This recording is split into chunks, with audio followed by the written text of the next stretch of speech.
I didn't expect a quiet afternoon in the woods to end with a metal spike buried in my skull. One second, I was laughing with someone I trusted like a brother, and the next, I was face down in the dirt trying to figure out why the world suddenly tilted sideways. It felt unreal, almost staged, like my life snapped into slow motion just to show me how close I'd come to losing it. My family keeps an old target range behind our cabin. Nothing fancy, just a few hay bales, a dented tin plate, and a crossbow passed down through the years. I grew up around the thing. Respecting it was practically a household rule. When my buddy Mason begged to tag along that day, I didn't think twice. He'd been there before. He knew the drill, at least I thought he did. He showed up jittery, brushing past the usual safety rundown like he was late for an exam. Something in his energy felt off, but I chalked it up to too much caffeine. I loaded a couple of bolts, demonstrated the grip, then stepped aside to grab a fresh bundle from the shed. That walk was maybe 8 seconds, 10 at most. But that was enough time for the day to go sideways. As I turned back toward the range, I caught a blur of movement. Mason had spun around, crossbow raised eyes, locked on me with this blank expression. Before I could form a single word, the string snapped forward with a violent crack. A bolt sliced the air, and a shockwave ripped through my head like I'd been hit by a speeding hornet made of steel. The world dimmed at the edges. My fingers went numb. For a moment, I wasn't sure if I was alive or just refusing to accept the alternative. When I finally lifted my head, the bolt was sticking out just above my cheekbone, lodged terrifyingly close to where my sight and heartbeat live. An inch lower, and someone else would be telling this story. Mason didn't run toward me. He didn't shout my name. He just froze, crossbow dangling from his hands, his face drained of every ounce of humanity. I'd never seen a person look that empty. It was like his brain unplugged. I remember yelling his name, but he didn't respond until I touched the bolt and winced. Then he crumbled, shaking so badly he couldn't even dial for help. I had to call emergency services myself with half-blurred vision. Medics arrived fast, so did deputies. The intensity on their faces told me exactly how close this had been. When they pulled the bolt free, the lead paramedic muttered something under his breath that sounded a lot like miracle. But the weirdest part, Mason barely said 10 words the entire time. Not an explanation, not an apology, not even a real reaction. Just this vacant stare that made my skin crawl more than the injury. Over the next few days, people kept asking me the same question. Did it feel accidental? I replayed the moment, again and again. The spin, the silence before the shot, nothing about it made sense. And the more I think about it, the more uncomfortable I get with the fact that the person who almost put a bolt through my eye refuses to tell me. Why he pulled that trigger? I'm healing fine. A tiny scar, a headache that flares up at night, and a weird appreciation for how fragile a skull actually is. But Mason, he hasn't looked me in the eyes since. Won't answer calls, won't talk to anyone who brings the incident up. And here's the part that keeps me awake. If a friend can point a loaded weapon at you once, what's stopping them from doing it again? I don't know if he panicked, if something snapped in his head, or if there's a truth he's too afraid to admit out loud. But whatever happened in those few seconds changed something permanent between us. Trust doesn't grow back like skin does, and I'm starting to realize I might need to walk away before I give him another chance to aim. She didn't realize her life was shrinking until one morning. She woke up and couldn't recognize the woman staring back from the bathroom mirror. The spark in her eyes had vanished, replaced with the dull exhaustion of someone who'd spent years apologizing for wanting to breathe. That was the moment she understood. Something was horribly wrong in her own home. Lena was 32. When she thought she'd finally found a sense of stability, her new relationship with Grant, a man in his mid-50s, and her former supervisor, started out warm and reassuring. He was confident, charming in that older-man-knows-everything way, and he treated her like she was the only person in the room. She mistook it for love, for safety, for a future she'd been waiting a long time to build. But the moment they moved into the same apartment, that warmth started to feel like a cage. Not all at once. Little by little, like dust collecting on shelves, until one day you realize you can't see the wood underneath. He criticized her music, commented on the shows she watched, questioned the friends she met, mocked her hobbies with a smile that looked more like a warning. At first, she laughed it off, thinking he was just set in his ways. But then the comments sharpened. He corrected the way she spoke, adjusted the clothes she put on, counted how long she stayed out. Even her silence became something he felt entitled to shape whenever she tried to push back. He deflated her confidence with alarming ease. A sigh, a raised eyebrow, a muttered remark about her being dramatic. He never yelled. He didn't need to. His disapproval hung heavy enough to crush every boundary she once had. Her world shrank to the size of his comfort. The turning point came unexpectedly at work, in the form of a new hire named Eli. He wasn't interested in her romantically. He didn't even know she was struggling. He just had this natural ability to make people laugh, to make a bad day feel temporary instead of permanent. After a few conversations with him, easy ones, the kind she hadn't had in years, she caught herself smiling without permission, and that terrified her. Because if one ordinary coworker could remind her what genuine happiness felt like, what did that say about the life she was living at home? That night, while Grant criticized the pasta she'd made for dinner, Lena watched him speak and felt something in her chest shift. Not anger, not fear, just clarity. She was living with a man who dimmed every light inside her and called it guidance, but the guilt stabbed through her just as quickly. Was she being selfish? Ungrateful? Was wanting to feel alive again too much? She asked herself those questions until they kept her awake at night. But here's the truth. She's finally beginning to understand. Wanting happiness isn't selfish. It's survival. And Grant wasn't a partner. He was a puppeteer tugging on strings she didn't even realize she still had attached. She hasn't left yet. Not physically. She's planning, gathering courage. Looking at apartments online, imagining mornings where she chooses her clothes without fear of a comment. When she finally walks out of that door, it won't be because of Eli, or because she wants excitement, or because she's chasing something new. It'll be because she deserves a life that doesn't revolve around someone else's control. And when she closes that chapter, Grant will lose the one thing he thought he owned, her obedience. He said he didn't hate dogs, just didn't want to live with them. And that one sentence somehow turned into 10 months of slow, quiet war. I didn't even realize I was losing Dot at first. It was small stuff. He said he just needed time to adjust. I believed him.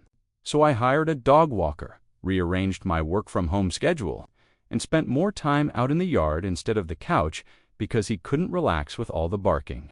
And every time I adjusted, he praised me for being understanding. But he never compromised. Not once. Every plan we made to make things work, he'd smile, nod, and then quietly back out. He wouldn't feed them, wouldn't pet them, wouldn't even open the back door if they needed to go outside. If I was in the middle of cooking or sick in bed, he'd just pretend he didn't hear them scratching. And when I asked, just gently asked, if he could help now and then, he'd go cold. Not angry, just emotionally unplugged, like a light switch flipped off. "You know how I am," he'd say, like that excused everything. But the worst was when I imagined an emergency, me, injured, or in the hospital. I once joked, if I broke my leg, would you at least walk them for a few days? He didn't laugh. He looked me straight in the eye and said, "No, I wouldn't." I didn't even know what to say to that. Since then, I've noticed a pattern. If plans change last minute, if something unpredictable happens, he disappears emotionally, shuts down completely. Not just with the dogs. With me too. Canceled dinner? He sulks, power outage. He gets passive.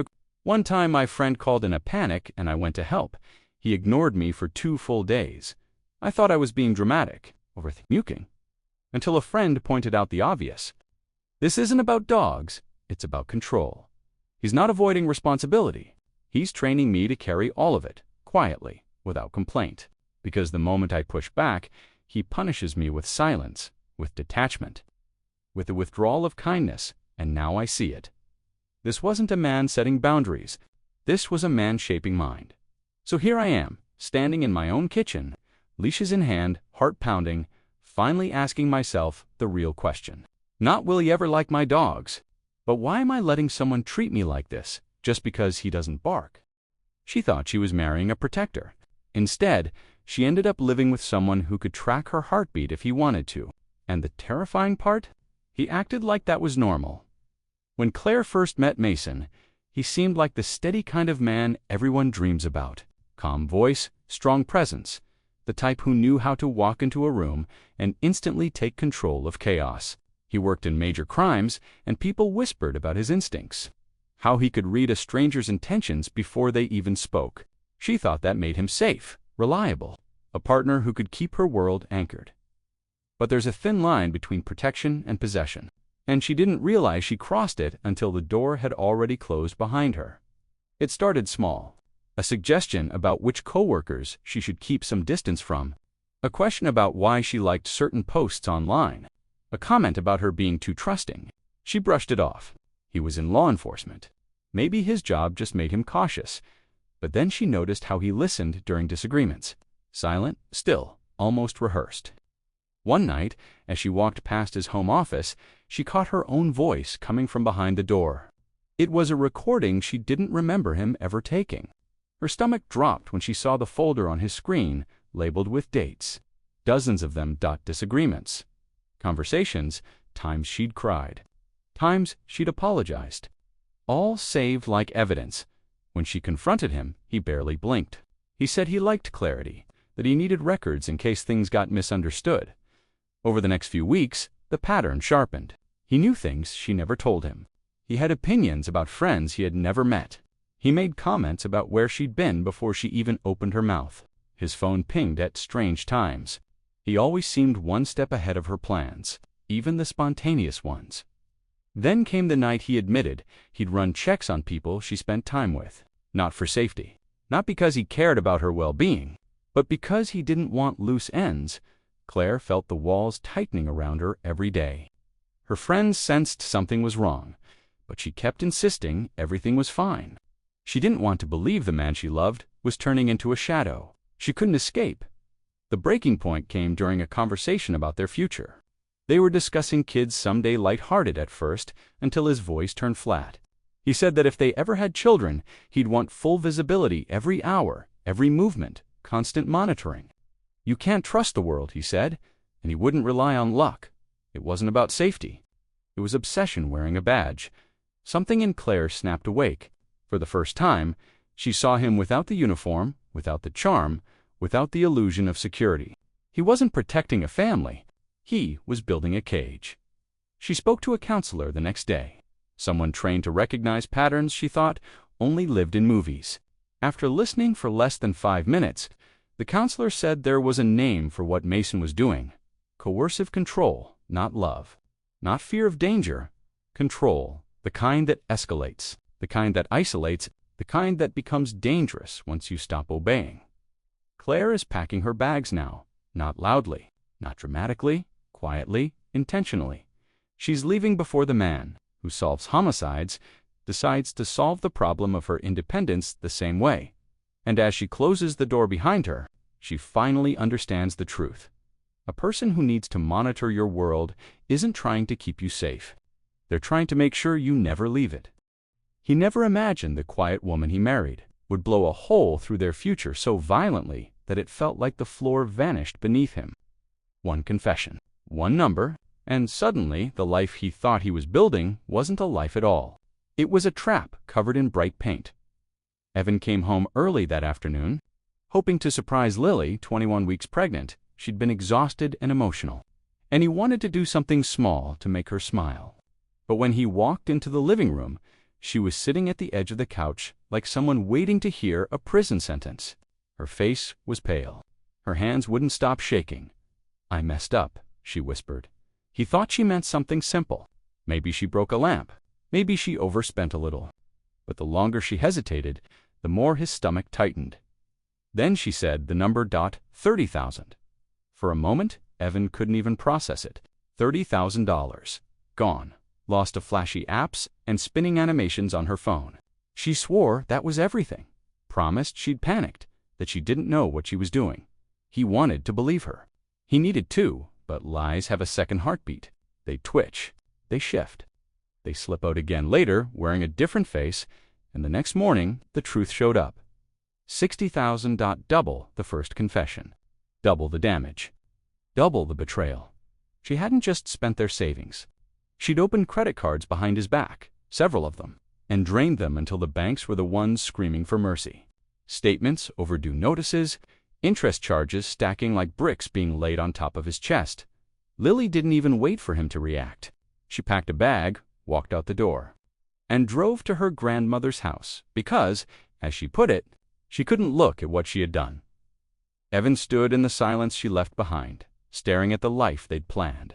A crib by the wall, an ultrasound photo on the fridge, baby names in a notebook. Realizing every part of it was now sitting on a fault line. He wanted to be angry. He wanted to shout, but mostly he felt hollow.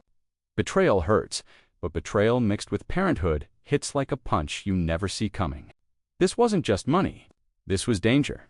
Debt stitched into their future. A child coming into a house built on financial quicksand, he reached out to a close friend for advice, expecting sympathy. Instead, the friend didn't soften anything. "Bud, this isn't a mistake. This is destruction. You need to call an attorney." Evan hated how logical that sounded. Divorce was a word he never imagined would sit in his mouth. But he also couldn't ignore what was now crystal clear. Trust wasn't broken. It was obliterated. And he wasn't just choosing for himself anymore. As he stood there gripping a credit card bill with numbers that didn't feel real, he finally understood. Sometimes the person who wrecks your life isn't a stranger. Sometimes it's the one who is supposed to build it with you.